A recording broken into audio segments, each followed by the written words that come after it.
Hey everyone, Agent Wiggins from your favorite podcast, Don't Knock Out That Wall. We've got a new segment we are starting called DIY, no, the daily DI, everyday DIY in a day. We're still figuring out the name. Okay, so DIY in a day is what we're thinking of right now, and these are just projects that you can do around your house, DIY, that you can do within a day, whether it be probably a full day project on the weekend, an afternoon project after work, or in this case, hopefully less than a 30-minute project. We have recently discovered that our fridge is broken. My wife discovered this a little over a week ago. She got a carton of egg whites out, poured them out, and they were just clumps. She thought they had gone bad and curled. Her reaction was priceless. I wish I had a video of that. Fortunately for us, that was not the case. Our refrigerator didn't die. It broke in a way to where the refrigerator part freezes everything. So this is a newer fridge. It's less than 2 years old, which sucks because it's right outside of the manufacturer's warranty, but still considered new, unfortunately. I don't know a whole lot about refrigerators, especially a newer kind. I know in the older days, there was like a compressor that blew a whole lot of air into the freezer part, and usually you have a hole between your freezer and your refrigerator, and there's like a little valve in there, and depending on the thermostat, it lets so much air from the freezer into the refrigerator part, and that's what cools your refrigerator. So if you turn the thermostat at a lower setting for a lower temperature, that valve opens up, lets more air into the refrigerator, makes it colder. So with me not really knowing exactly what's going on and heard many horror stories on how expensive these things are to fix, I called a repair guy. Yep, just to be safe. Called a repair guy, came out. It's basically the same thing with even these newer ones. There's still a hole between the freezer and the fridge. It's in a complete tower in the back, and I'm going to show you guys here in a minute just how to replace that tower. It's got the mechanism in there. It's got everything from the damper that opens and closes and the airflow and all this kind of stuff. We'll go into it more, but the tower itself is an all-in-one thing. It screws in the bottom, it clips at the top, you take it out, you unplug it, you plug a new one in, put it back, and that should be it. Should be an easy fix. We'll see. First things first, we've got to get everything out of this fridge. Not everything, just the shelves, just to get back from this tower at the very back. Doors can stay. Okay.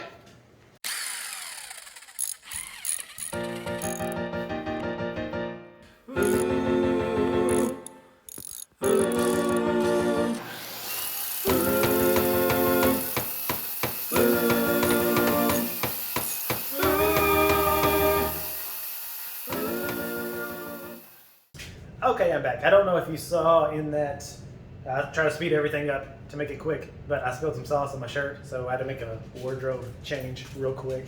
But we've got everything out of the fridge, everything that's needed. The tower is actually this full part right here. And below this is where the hole is that goes from the freezer at the bottom. Comes up through here, it's got the damper, and what actually broke on our part is the damper got stuck all the way open. So air, even though the refrigerator wasn't actually running the whole time, it still had air leaking up through that damper that was completely open and coming through these vents right here into the refrigerator. The refrigerator was reading like 20 degrees pretty much the whole time. So a lot of things froze. It was actually kind of funny to see what in your refrigerator freezes at 20 degrees and what doesn't. That was interesting. Luckily we had another refrigerator out in the garage, so we didn't really lose a whole lot of things. Some fruit froze and then de-thawed, got really mushy. That was probably the worst of it. So anyway, this has got screws at the bottom and it's got clips at the top up here. I really don't like clips because they're cheap and they break really easy. Screws are better. Screws don't look as good, so I'm assuming they did the screws at the bottom to actually hold it in place, and the clips at the top for an aesthetic reason. The shelves usually come from here down, which hides the screws, and you don't see the clips at the top. So what we're going to do is unscrew these screws. Clips back here clip right off. There's a plug in. Take it off, put another one on. Easy peasy, hopefully it works. The repair guy, when he came out here, he did a great job. He actually took the damper and opened it just about halfway, and that got it around 40 degrees in here until we actually got the part. Now the part I found online was about 150 bucks. The repair guy was going to charge us 450 bucks. So a savings of $300 just for that, just for my labor of taking everything out, replacing this, and putting everything back in. Piece of cake, let's get to it.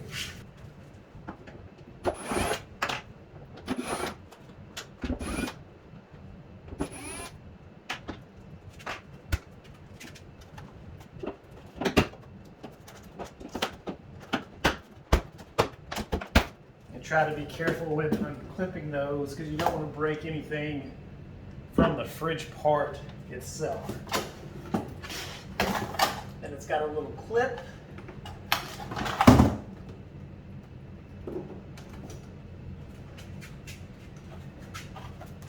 Take that out. So there's the back end, all the insulation. And there's the damper that is stuck open. Let me show this a little bit closer here. Okay, so here is the hole coming from the freezer part, letting air out into the fridge. Here is the old piece. And right here, it's supposed to have, I don't know if you can tell, a damper in there that lets air in and out. Here's the new piece. Ooh. We'll set it side by side.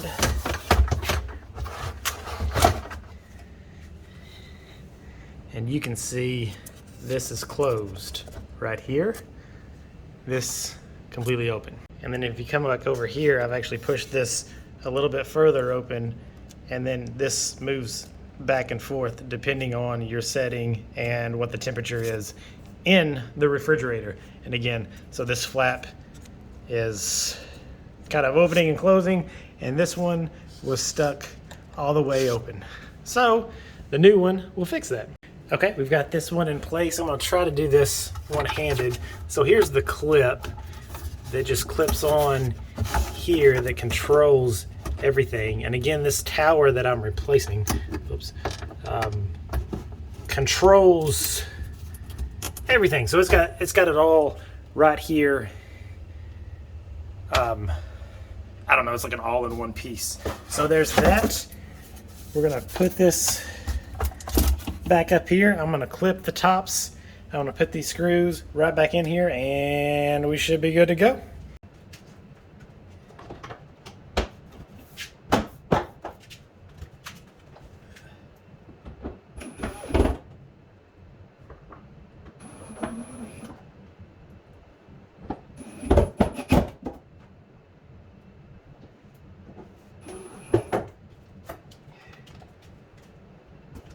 Okay, and there you have it. DIY in a day or less than 30 minutes, save 300 bucks. This is why we do this.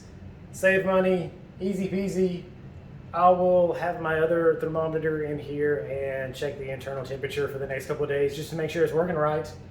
But other than that, there it is. Boom!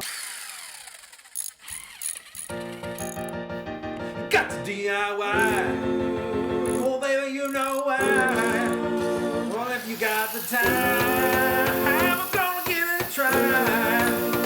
But before you start, we got advice for you all. If you got to hammer, then you got